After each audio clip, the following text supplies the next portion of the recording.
کے راستے میں جو ہے نا وہ اسپیڈ بریکر ہوتی ہے. لیکن بدقسمتی سے پاکستان کے جو جس ہائیبرڈ نظام کا آپ ذکر کر رہے ہیں اس میں تو اپوزیشن نام کی کوئی چیز نظر نہیں ہمیں آتی. اور وہ اس نظام میں تو جو ہے وہ خواہشات پوری کرنے کے لیے ہر چیز تیز کر دی گئی ہے. تو ہمیں تو اس میں نہیں لگتا کہ پاکستان کا یہ والا جو ایک آج کے دور میں جمہوریت کا نظام ہے یا سیاسی نظام ہے وہ کوئی کارگر ثابت ہو رہا ہے. البتہ یہ ضرور ہے کہ حکومت من مانی کرتی ہوئی نظر آتی ہے. ان کی تمام تر خواہشات پوری ہو رہی ہیں اور وہ جو دل کرتا ہے وہ کرتے گزرتے جا رہے ہیں. تو اس ہائیبرڈ نظام کا نہ تو عوام کو کوئی فائدہ ہے نہ ہی سسٹم کو کوئی فائدہ ہے. لیکن حکمرانوں کو اس کا ضرور فائدہ ہے کہ وہ جو چاہتے ہیں وہ کر گزرتے ہیں. اس کے علاوہ اگر ہم دیکھیں پاکستان کی تاریخ پر آپ نظر اڑائیں تو ہمیشہ سے ہی پاکستان کو ہم نے جگہ جگہ پہ اسپیڈ بریکر لگا کر جو ہے نا اس کی ترقی کو روکا ہے. ہم نے کوئی سسٹم جو ہے وہ اس کو پنپنے نہیں دیا. ہر سال 2 سال کے بعد ہم کچھ نیا تجربہ کرنے چلے جاتے ہیں. جا بجا حکومتوں کو گرا کر جو ہے وہ خواہشات پوری کی جاتی ہیں.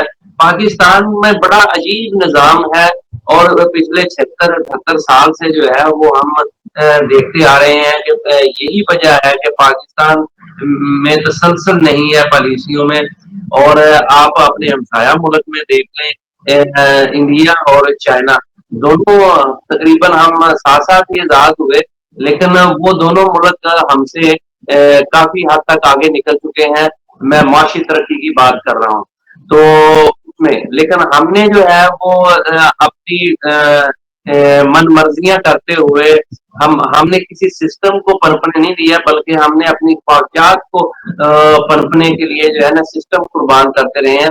تو میرا خیال ہے کہ جب تک ہم سسٹم کے راستے میں جو اسپیڈ بریکر ہیں اسے نہیں ہٹائیں گے اس وقت تک جو ہے میرا نہیں خیال کہ معاملات بہتری کی طرف جائیں گے. یہ عارضی ایک نظام ہے جس میں جو ہے حکومت اپنی خواہشات پوری کر رہی ہے.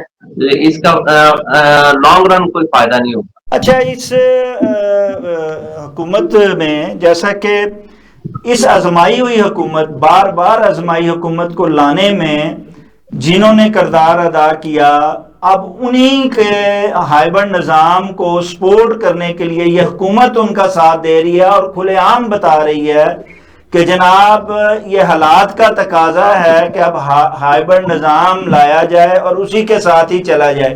کیا آپ سمجھتے ہیں کہ یہ ہائیبرڈ نظام جو لایا جا رہا ہے جس کا اب تو بمانگ دول اعلان کیا جا رہا ہے پہلے تو یہ کوئی آج سے نہیں ہے گزشتہ کئی ادوار سے اسی طرح چل رہا تھا لیکن یوں باقاعدہ اعلان نہیں کیا جاتا تھا اور بالخصوص جمہوری حکومت اعلان نہیں کرتی تھی. اس دفعہ تو جمہوری حکومت جو نام نہاد جمہوری حکومت ہے وہ خود اعلان کر رہی ہے اور بتا رہی ہے کہ ہمیں اس کے ساتھ ہی چلنا ہے. کیا آپ سمجھتے ہیں کہ یہ فارمولا یہ نظام جو ہے ایک بار پھر ناکام ہوگا یا کامیاب ہو جائے گا اس بار؟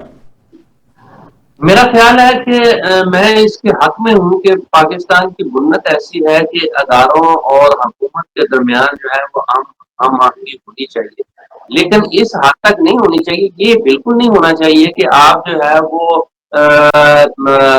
یک طرفہ ٹریفک چلانا شروع کر دیں. آپ عوامی نمائندوں کو کسی کھاتے میں لے کے کم از کم عوام کے جو اعتماد ہوتا ہے جو مینڈیٹ عوام نے دیا ہوتا ہے اس کا کہیں نہ کہیں اظہار جو ہے وہ ضرور ہونا چاہیے. اس کی خواہش کے مطابق جو ہے آپ کو سسٹم کو چلانا چاہیے. لیکن اس وقت تو جو ہے وہ عوامی مینڈیٹ تو کہیں ہمیں نظر نہیں آتا. تو یہی ہائیبرڈ سسٹم ہے جس کے تحت جو ہے یہ ایک جادو نگری ہے. یہ ہائیبرڈ نظام جو ہے یہ کوئی قدرتی نظام نہیں ہے یا اس جڑیں جو ہے عوام میں نہیں ہے. یہ ایک جادوائی نظام ہے. یہ جادو کی سامری جادوگر کی تخلیق ہے جس کے ذریعے سے جو ہے وہ پورے معاشرے کو پورے ملک کو باندھ کر رکھ دیا گیا ہے اور جو ہوتا ہے وہ نظر نہیں آتا اور جو نظر آتا ہے وہ ہو نہیں رہا ہوتا. تو یہ جو آنکھوں میں دھول جھونکنے والا نظام ہے اس کا کوئی فائدہ نہیں ہے، یہ سارا کچھ عارضی ہے، اور یہ اپنے معاملات کو درست کرنے کے لیے، حالات کو قابو میں رکھنے کے لیے جو ہے وہ ہائبرڈ نظام ایجاد کیا گیا ہے۔ اور جو لوگ اس کا ساتھ دے رہے ہیں وہ جب کبھی عوام میں جائیں گے تو پھر انہیں پتا چلے گا کہ اس کے سائیڈ افیکٹس کیا ہیں، عوام ان کو کس طرح سے نظر سے دیکھتی ہے۔ سائیڈ افیکٹ کی آپ نے بات کی، تو اس کی سائیڈ افیکٹ میں کیا آپ سمجھتے ہیں کہ جو آج اسے سپورٹ کر رہے ہیں وہی اس کا نشانہ بھی بن سکتے ہیں؟ کیا آپ سمجھتے ہیں کہ آنے والے وقت میں بالخصوص جب 27ویں ترمیم بھی جس کا عندیہ دیا جا رہا ہے منظور ہو جائے گی، جیسے کہ پہلے 26 میں ہوئی ہے، تو کیا آپ سمجھتے ہیں کہ صدر زرداری اور وزیر اعظم شہباز شریف کی کرسی کو بھی خطرہ ہو سکتا ہے، یہ نظام انہیں بھی کھا سکتا ہے؟ جس طرف آپ اشارہ کر رہے ہیں، میرا نہیں خیال اسٹیبلشمنٹ کوئی کردار لینے کے لیے تیار نہیں، انہوں نے جو کرنا تھا وہ انہوں نے کر دیا ہوا ہے، وہ سکسیسفل ہے۔ انہوں نے آئینی ترمیم کر کے اختیارات جو ہیں وہ جس قسم کے انہوں نے حاصل کرنے تھے وہ ان کے پاس ہیں، اس کے علاوہ بھی نظر نہ آنے والے اختیارات بھی ان کے پاس ہیں، تو لہذا میرا نہیں خیال کہ یہ جو ہے ان کو اس قسم کا اس 27ویں ترمیم کا وہ فائدہ ہوگا۔ لیکن اس 27ویں ترمیم میں حکومت کچھ اختیارات حاصل کرنا چاہ رہی ہے، جس میں مثال کے طور پر وہ کچھ وزیر اعظم اور پارلیمنٹ کو اور کابینہ کے لیے کچھ اختیارات ہوں گے، کچھ وہ جو ہے بلوچستان اور سندھ میں جو ہے وہ نشستیں قومی اسمبلی کی بڑھا لیں گے، تاکہ پنجاب اور دوسرا جو خیبر پختونخوا کی نشستیں ہیں اس کو مینج کرنے کے لیے، کیونکہ اس وقت جو پنجاب میں سے جیت جاتا ہے وہ اکیلا ہی حکومت بنانے کی پوزیشن میں آ جاتا ہے، تو بلوچستان کی آبادی زیادہ ظاہر کر کے اور سندھ کی آبادی زیادہ ظاہر کر کے میرا خیال ہے کہ قومی اسمبلی کی نشستیں بڑھائی جائیں گی، اور باقی کچھ میاں صاحب اس اتحادی ایک اور مجھے جو خدشہ ہے وہ یہ ہے کہ عدلیہ کے بارے میں جو ہے وہ کچھ اور کیا جا رہا ہے۔ بہت کچھ 26ویں آئینی ترمیم میں کر دیا گیا تھا، لیکن ججز کو گھر بھجوانے کے لیے بھی میرا خیال کوششیں کی جا رہی ہیں، اس کے لیے بھی 27ویں آئینی ترمیم میں کچھ ہو سکتا ہے۔ جی، اس حکومت نے بالخصوص ساری ہی اتحادی حکومت نے نہ صرف اپنے ہاتھ کٹوائے، خود بے اختیار ہوئے، بلکہ یہ اداروں کی بھی جو ہے ان کو بھی کمزور کرنے کا میں پوری مشاورت کر رہے ہیں۔ جب یہ کر رہے ہیں تو پھر افواہیں تو گردش کریں گی، چاہے کوئی کہے یا نہ کہے۔ آپ بالکل درست فرماتے ہیں کہ مقتدرہ نے جو اختیارات لینے تھے وہ لے لیا، اور جو رہتے ہیں وہ بھی لے لیں گے، لیکن یہ حکومت جو ہے یا یہ اتحادی جو ہیں یہ ہر صورت اپنے اقتدار کو طوالت دینا چاہتے ہیں، چاہے بے اختیار ہی کیوں نہ ہوں۔ اگر یہ بے اختیاری میں جی میاں صاحب، اچھا، میرا نہیں خیال کہ یہ حکومت جو ہے نا وہ اپنے اقتدار کو دور دے رہی ہے۔ دیکھیں، ہر بندہ جو ہے وہ حکمت عملی تو اپناتا ہے، وہ منصوبہ بندی تو کرتا ہے کہ وہ اگلے 10 سال رہے گا، 15 سال رہے گا، 20 سال رہے گا، لیکن ان حکمرانوں کا تو کل کا کوئی پتہ نہیں۔ باقی کسی بھی حکمران کا پاکستان میں جو ہوتا ہے وہ اگلے دن کا کوئی پتہ نہیں ہوتا، ہر چیزیں یہاں مینج ہوتی ہیں۔ آپ صبح اٹھیں تو پتہ چلے کہ منظر نامہ چینج ہو چکا ہے اور کوئی اور چیز آ گئی ہے، تو یہ ہائبرڈ نظام بھی تو اسی طرح ہی آیا تھا نا۔ تو یہ میرا نہیں خیال کہ اس سے جو ہے حکمران کوئی اقتدار کے ساتھ چمٹے رہیں گے کہ وہ کہیں کہ ہم کوئی ایسے اختیارات حاصل کر لیں جنہوں نے یہ سسٹم یہ ہے میاں بیب صاحب، یہ جو افواہیں گردش کر رہی ہیں ایوان اسلام آباد میں اور ایوان اقتدار میں کہ حکمران اتحاد کو خطرہ ہے، تو اس ہواؤں میں کوئی حقیقت ہے کہ یہ جسٹ افواہیں ہیں؟ دیکھیں، جنہوں نے یہ اتحاد بنایا تھا ان کو جب تک ضرورت رہے گی وہ یہ اتحاد کو چلاتے رہیں گے، اور جب ضرورت ختم ہو جائے گی پھر ایک سیکنڈ نہیں لگنا، سارے تتر بتر ہو جائیں گے۔ پھر اگر حکومت کو صبح گھر بھجوانا مقصود ہو تو آج رات کو جو ہے وہ یہ حکومتی اتحاد جو ہے وہ علیحدہ ہو جائے گا، یہ غیر فطری اتحاد ہے، یہ وقت کی ضرورت ہے، یہ کوئی نظریاتی اتحاد نہیں. اور آج کا سیاستدان جو ہے وہ کوئی نظریاتی سیاستدان نہیں رہا، یہ ضرورت کے سیاستدان ہے. لہذا جب تک ضرورت ہوگی یہ معاملات چلتے رہیں گے، یہ سسٹم بھی چلتا رہے گا. جب ضرورت ختم ہو جائے گی تو پھر اس کے بعد تو کون بھی بڑی گہری نظر سے دیکھ رہے ہیں. وہ کہتے ہیں کہ ان کی انٹری کے بعد کچھ بڑا ہونے والا ہے. کیا آپ سمجھتے ہیں کہ ایسا کچھ بڑا ہوتا دکھائی دیتا ہے؟ ایوان اقتدار میں کچھ تبدیل ہوتا دکھائی دیتا ہے؟ دیکھیں، ہونے کو تو یہاں بہت کچھ ہو سکتا ہے، لیکن میرا نہیں خیال کہ فوری طور پر کچھ شہباز شریف صاحب کو مائنس کر کے جو ہے وہ بلاول صاحب کو لایا جائے گا. کیونکہ جس طریقے سے جو خدمات میاں شہباز شریف صاحب دے رہے ہیں وہ شاید بلاول اس موقع پر پورا نہ اتر سکے، کیونکہ پھر بھی پیپلز پارٹی تھوڑی بہت جمہوری روایات کی امین ہے، اور وہ اس حد تک نہیں جاتے جس حد تک میاں شہباز شریف جو خدمت کر رہے ہیں.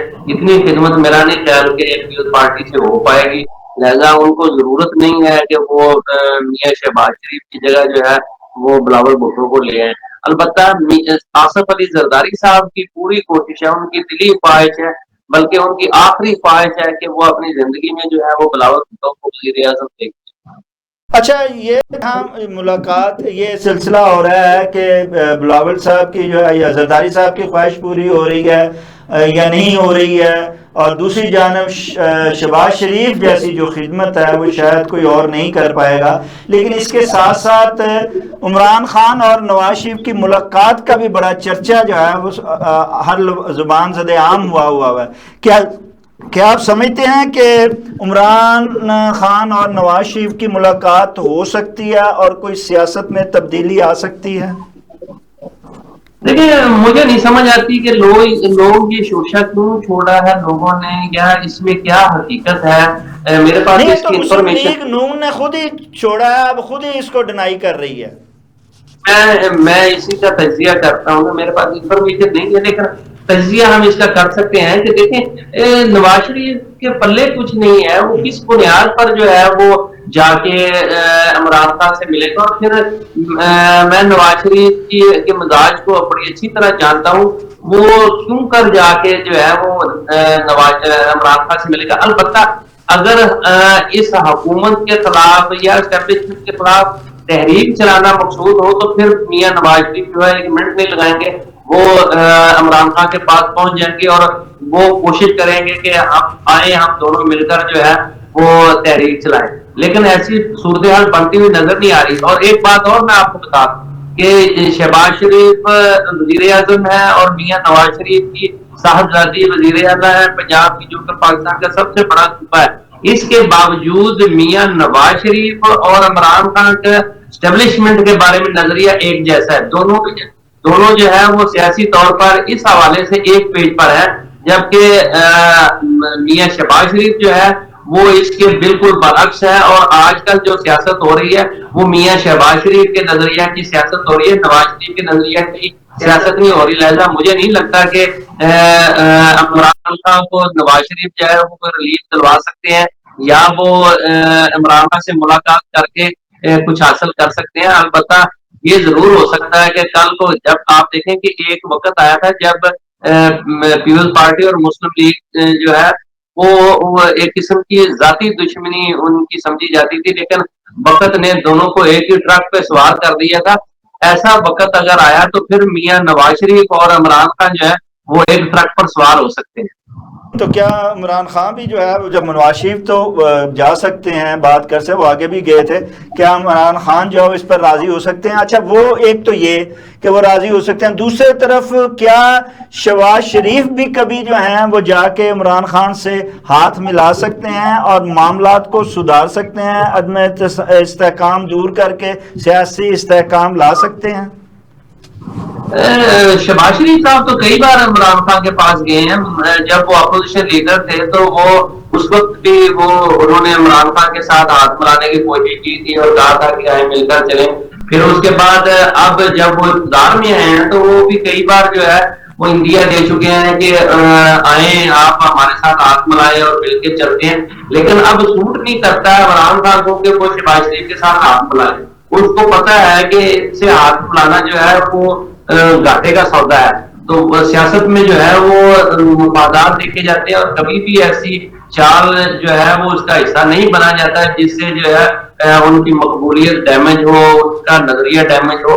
تو لہذا جو عوام میں پاپولیرٹی ہے وہ تو ڈٹ جانے کی ہے. اور اس کا مطلب ہے کہ اگر شہباز شریف سے عمران خان جو ہے وہ ہاتھ ملا لیتے ہیں اور ان کی اطاعت قبول کر لیتے ہیں، تو اس کا مطلب تو ہے کہ ان کی جو جتنی 2 سال کی جیل کی یاترا ہے اور اس سے پہلے جو ان کی ساری اسٹرگل ہے وہ تو خوب کھاتے میں چلے جائے گی. عوام جو ہے ان سے متنفر ہو جائیں گے. اچھا، یہ کیسی سیاست ہے اور یہ کیسی جمہوریت ہے جو صرف مفاد پہ چلتی ہے؟ کیا پاکستان میں کبھی حقیقی جمہوریت آ پائے گی؟ کیا یہ ایک خواب ہی رہے گا؟ دیکھیں اسی کے لیے میرا خیال ہے کہ عمران خان اسٹرگل کر رہے تھے، اور جس وہ انقلاب کی بات کرتے تھے وہ یہی انقلاب تھا. لیکن مجھے نہیں نظر آ رہا یہ ابھی کل کو کچھ حالات ایسے بدل جائیں، لوگوں میں شعور آ جائے اور عوام اتنے بااختیار ہو جائیں کہ وہ اپنی مرضی کا نظام لانے میں کامیاب ہو جائیں، تو پھر شاید کچھ پاکستان میں جمہوریت مضبوط ہو جائے. ورنہ یہ اسی طرح ہی چلنا ہے، اسی طرح ہی چلتا ہے اور اسی طرح ہی چلتا رہنا ہے. کیونکہ جو ہمیں محسوس ہو رہا ہے، جو ہم دیکھ رہے ہیں، جو جس قسم کے کا ہائبر نظام جو ہے وہ وجود میں آ چکا ہے یا پہلے بھی تھا، وہ اس میں تو جمہوریت نام کی چیز، کیونکہ ہم اصل میں یہ منافعوں کا معاشرہ ہے اور ہم بھی سارے منافقت کرتے ہیں. کہاں جمہوریت ہے؟ اس کو جمہوری نظام کہنا جو ہے وہ جمہوریت کی ویسے ہی نفی ہے. اور ہم اس سے توقع رکھیں کہ اس نظام سے جو ہے وہ عوام کی خواہشات پوری ہو سکے، تو یہ تو کسی اور کی خواہشات پوری کرنے کے لیے یہ نظام چل رہا ہے پاکستان میں. اور یہ آج کا نہیں چل رہا، اس کی مختلف اشکال رہی ہے مختلف ادوار میں. ہر دور میں جو ہے وہ مختلف طریقے سے جو سسٹم جو ہے وہ اس کو نافذ کیا جاتا ہے. آج کا سسٹم ذرا تھوڑا سا بازی ہو گیا اور وہ کھل کر سامنے آ گیا، ورنہ ہر دور میں ہم نے دیکھا ہے کہ جو ان کی خواہش ہوتی ہے ہمیشہ وہی ہوتا ہے. جی میاں حبیب صاحب، آخری سوال یہ ہے کہ عوام جو ہے وہ باشعور، بہت گزشتہ سے اب بہت باشعور ہو چکی ہے، وہ جانتی ہے کیا درست ہے اور کیا سچ ہے کیا جھوٹ ہے، لیکن اس کے باوجود وہ اس کی سپورٹ ہوتے ہوئے بھی وہ اپنی من پسند قیادت کو نہ لا سکتی ہے، نہ اس کے لیے جو ہے وہ باہر نکل پاتی ہے. کیا وجہ ہے کہ ایک مقبولیت اور قبولیت نہ ہونے کے باعث، لیکن مقبولیت ہونے کے باوجود وہ اپنی من پسند قیادت کو نہیں لا پا رہی اور باہر نہیں نکل پا رہی؟ اس میں کیا کمزوری ہے؟ کیا کبھی عوام جو ہے وہ ایک یکساں متحد ہو کر اس نظام کے خلاف یا اپنی قیادت کے لیے وہ باہر نکل پائے گی؟ دیکھیے، پاکستان کے عوام نے جو ہے وہ عام انتخابات میں فیصلہ دے دیا تھا، وہ انقلاب لے آئے تھے. انہوں نے تو مینڈیٹ دے دیا تھا کہ کس قسم کا نظام ہونا چاہیے اور کون اس ملک میں حکمران ہونا چاہیے. لیکن پاکستان کی انتظامیہ جو ہے، وہ پاکستان کی ریاست جو ہے وہ اس کو قابل قبول نہیں. وہ جو ہے وہ اپنی مرضی کے مطابق جو ہے معاملات کو چلانا چاہتے ہیں، تو پھر اس میں پبلک کا تو کوئی قصور نہیں ہے. البتہ میں یہ سمجھتا ہوں کہ اس میں سیاستدانوں کا قصور ہے. سیاستدان سرنڈر کر چکے ہیں اور وہ خود جو ہے ان کی ٹانگوں میں جان نہیں ہے، وہ کھڑا نہیں ہونا چاہتے. ورنہ پاکستان کے سیاستدان جو ہے وہ حصہ نہ بنے. انتہائی بدقسمتی ہے کہ پاکستان کے تمام سیاستدان، میں کسی ایک سیاسی جماعت کو نہیں کہہ رہا، تحریک انصاف اب کیا کر رہی ہے، وہ بھی تو ادھر ہی نظریں لگا کے بیٹھی ہوئی ہے. وہ کہہ رہی ہے کہ نہیں جی، پبلک بھی ہمارے ساتھ ہے، آپ بھی ہمارے ساتھ کھڑے ہو. اور دوسری طرف جو ہے وہ کہتے ہیں جی ٹھیک ہے، آپ ہماری باپ ہیں، آپ حکم کریں، ہم آپ کی ہر خواہش پر جو ہے آپ کا حکم بجا لانے کے لیے تیار بیٹھے ہیں. تو وہ یہ سیاستدان سروسز پرووائڈ کرتے ہیں. یہ تو وہ لیڈرشپ نہیں ہے پاکستان میں کوئی بھی، میں سمجھتا ہوں یہ سارے جو ہے سیاسی کٹ پتلیاں ہیں، اور یہ جو ہے اشاروں پر ناچ رہی ہیں۔ تو اس میں جو ہے آپ توقع لگا کے بیٹھیں کہ عوام کی خواہشات کی پذیرائی ہوگی، عوام کے مینڈیٹ کے مطابق جو ہے وہ اس ملک میں سسٹم چلے گا، عوام کے مینڈیٹ کے مطابق فیصلے ہوں گے، تو یہ ممکن نہیں ہے۔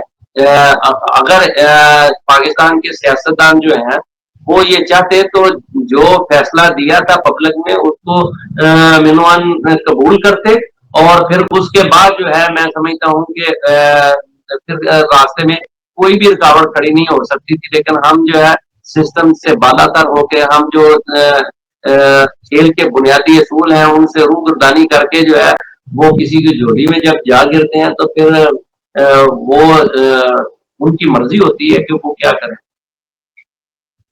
سیاست نے عوام کو اپنی ترجیحات میں شامل کیا، نہ حکمرانوں نے اپنی ترجیحات میں شامل کیا، اور اب تو اپوزیشن بھی جو ہے وہ اپنی ترجیحات میں عوام کو شامل نہیں کر رہی۔ کیا آپ سمجھتے ہیں کہ کبھی فیصلہ ساز عوام کو اپنی ترجیح میں شامل کر لیں گے اور ان کی فیصلوں کے ساتھ یا ان کے فیصلوں پر منو عمل کروا دیں گے؟ دیکھیں جب ان کو ضرورت ہوگی تو وہ پھر اپنے میں نے پہلے کہا نا کہ یہاں پاکستان میں عوامی خواہشات کے مطابق نظام نہیں چلایا جا رہا ہے، یہاں شخصیات کی خواہشات کے مطابق نظام چلایا جاتا ہے۔ آپ اس کا اندازہ یہاں سے لگائیں کہ جب کوئی فوجی حکمران آتا ہے تو ایوان صدر مضبوط ہو جاتا ہے اور پرائم منسٹر کی کوئی اوقات نہیں رہتی۔ تو جب کوئی جمہوری نظام میں پرائم منسٹر آتا ہے تو صدر بیچارہ جو ہے وہ ایک بس ڈاکخانے کا کردار ادا کرتا ہے، اس کی کوئی اوقات نہیں رہتی۔ تو یہ ہمارے یہاں جو ہے نا وہ اقتدار ہے ہی نہیں۔ ہم بنیادی طور پر انتہا پسند ہیں، ہر کام میں ہمارے آپ کو انتہا پسندی نظر آئے گی۔ تو میرا خیال ہے کہ اس طرح سے سسٹم چلتے نہیں ہیں۔ جن معاشروں نے ترقی کی ہے، جہاں جمہوریت مضبوط ہوئی ہے، جہاں سیاسی ادارے مضبوط ہیں، وہاں ان کے رویے اس طرح کے ہوتے ہیں کہ وہ اس سیاسی میاں حبیب صاحب کا کہنا بالکل بجا ہے کہ جناب اگر آپ نے ملک کو آگے لے کے چلنا ہے اور کسی بھی نظام کو چلانا ہے تو پھر اپنی خواہشات پر سپیڈ بریکر لگانا ہوگا۔ آپ کو عوام کی قومی مفاد کو دیکھنا ہوگا، عوامی خواہشات کا احترام کرنا ہوگا اور عوام کے ہی فیصلوں کو ماننا ہوگا، اور ہر ایک کو، نہ صرف اہل سیاست، اہل قرآن، اپوزیشن، بلکہ فیصلہ سازوں کو بھی اپنی ترجیحات میں عوام کو شامل کرنا ہوگا۔ اگر آپ عوام کو اپنی ترجیحات میں شامل کریں گے اور انہی کے فیصلوں کو لاگو کریں گے تو ہی نظام بھی چلے گا اور ملک بھی آگے بڑھ سکے گا۔ ناظرین، اس کے ساتھ ہی پروگرام کا وقت ختم ہوا چاہتا ہے۔ اپنے میزبان شاعر ندیم احمد کو اجازت دیجیے۔ آپ کا، ہمارا، ہم سب کا اللہ نگہبان۔